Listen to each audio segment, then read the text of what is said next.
My name is Frankie Catalano, and I am on the pursuit of happiness. I've been an actor my whole life. I've shot many movies, shows, commercials. I even started my own television show on Nickelodeon.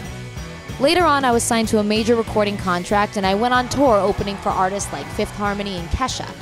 And let me tell you, I wore more booty shorts than I care to talk about. I was told by my producer that my one goal was to make all the girls want to be me and to make all the guys want to have sex with me. And all of a sudden, I didn't even feel like a human being. So I gave up. I was done. And I needed to stop everything for about a year. It was really hard to feel that pathetic and constantly not good enough. And the only place I felt good was in the studio. Everywhere else, I felt like I wasn't good enough. And I didn't deserve to be there. I was constantly fighting for my place, fighting to breathe. I love acting. I hated the business. I guess I just got curious. Like, what really makes people happy? If it's not career, if it's not material things, then what is it? So I'm gonna go around the world and I'm gonna talk to people. I wanna talk to everyone, business owners, to creatives, to wealthy millennials and social media stars, and I wanna find out what is their passion and what do they find meaningful. Ultimately, what gives them joy? I am on the pursuit of happiness.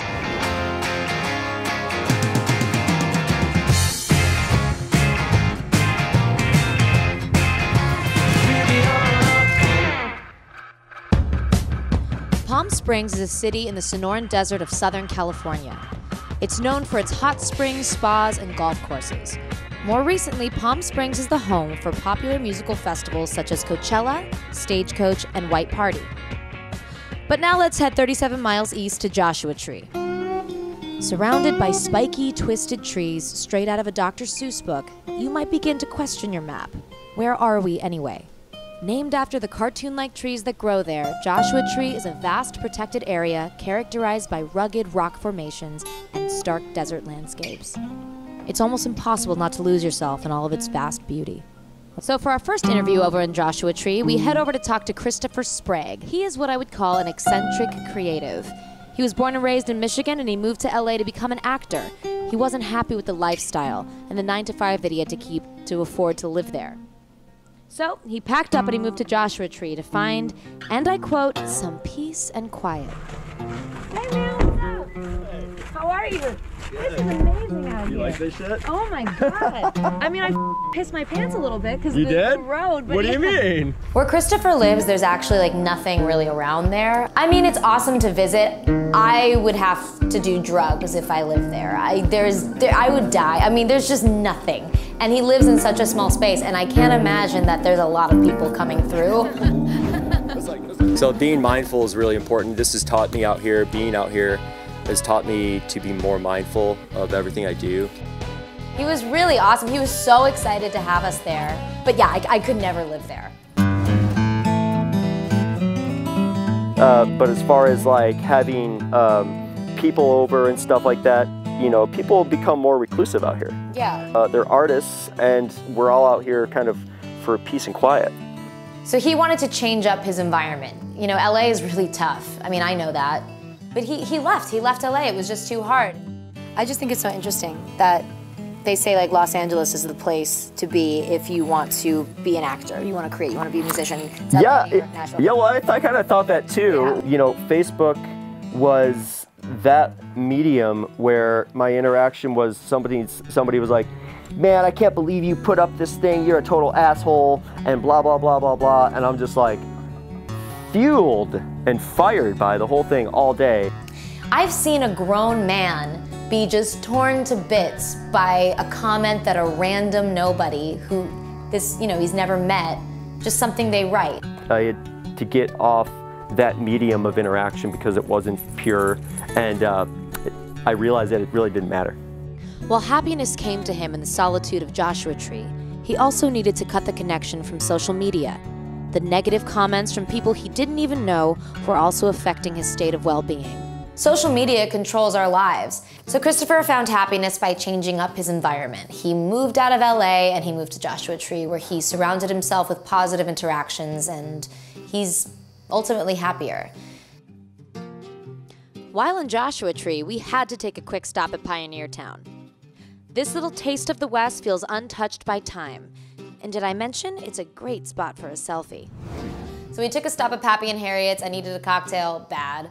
It's so cool. I mean, a lot of bands come through there, especially during Coachella. You can see like a lot of these huge bands that are playing at Coachella. You can see them go to Pappy and Harriet's. It's such a well-known spot. It's been there for years. I got a t-shirt, pretty cool. I enjoyed it, it was great, and so was the gin.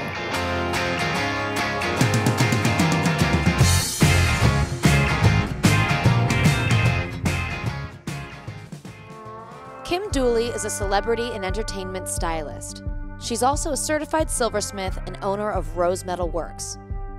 And oh yeah, she's also my best friend. So, I already know the answer. But besides me, what makes you happy? I think as I get older, what makes me happy is really honing in on who my best friends are. I used to be a people pleaser to a fault, you know, and I would just kind of forego my needs and things that would upset me, but now that I'm getting older, I think it's really important to just be super open and honest. Yeah. Kim talked a lot about holding yourself accountable, and I think there's a lot that goes to that.